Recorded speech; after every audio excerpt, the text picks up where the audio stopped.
जय जगन्नाथ आपण मैंने मत भल भाव जानी जदि भी किसी लोग जानी ना मो परिचय दूसरी मो रंजिता महांती मो प्रथम गायिका गायिकार नायिका नायिकार वर्तमान माँ मो वर्तमान यात्रा स्वप्न महानदी बर अभिनय जारी रखी आ 2025-26 नुआ करी बढ़ी उठी यात्रा ओंकार मो अभिनय मोर आरंभ करी तेणु आपण मान मोर दर्शक भगवान मान मोर एति अनुरोध यात्रा ओंकार कही कहे ओम ओम ओम शब्द आपण मैंने भल भाव समस्ते जानी आउ चेई शोब जी उठेब किए जो अजाणतर ओम मान किसी जानते से बाबद मुझे किसी कहीपरि तेणु आपण मैंने समस्ते यात्रा ओंकार को आशीर्वाद करंतु भल भल कलाकार अच्छा भल मेलोडी देखिपारे भल रेकर्ड डांस देखिपारे आम प्रयोजक महोदय भी बहुत सुंदर लोक सी भी बहुत प्रयास करुँचे ओडिशा मार्केट रे जे आम यात्रा करी देखा जो दर्शक भगवान माने आसुंच से माने यात्रा देखिए एणु बाहर को गले यात्रा ओंकार नाटक बाबद जमी आलोचना करेंगे जे यात्रा ओंकार भल नाटक हम समस्त प्रति स्नेह ममता भल पाइबा बापा माँ पुओ झी जमी गोटे परिवार आम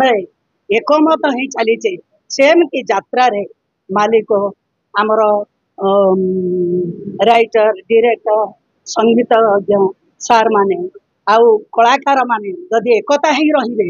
यात्रा सबुठ ऊर्धर जो नाटक आज गोटाए राति कर सारा पर द्वितीय राति की दर्शक माने चाहूना से नाटक 3 दिन 4 दिन धरी सेमती मंचस्थ हम मो जीवन मो हिरोइन बेले मो पेंगाली बजे आम गोटे लेखा कैंप रे गोटे नाटक सारिक चली जाऊ कहीं पार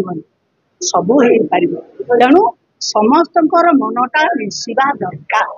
अच्छा किंतु 5 आंगुठी आज्ञा सामान तेणु भर भी जे गुरु गुरुजन लोक कौन गोटे सान भाई भूल करदेला सान भणी भूल करदेला आम आपोष आलोचना बुझेबा ता माने नुहे जे आजिकल पिला माने कहीं आकोट मानवा को नाराज खा भूंज गिणी अच्छे तेणु से बाबद क्या खा कह पड़ो क्या गिणी कह पड़ो क्या भूंज कह पड़ो सेमती नहीं मनटा को एकता रखा उचित तेणु ये कला संस्था समस्ते एकमन हो उचित मु जो मैंने भी अहंभाव देखा मु जगन्नाथ पाखे प्रार्थना करुच्ची कलाकार जीवन में सेमती अहंभाव देखा ना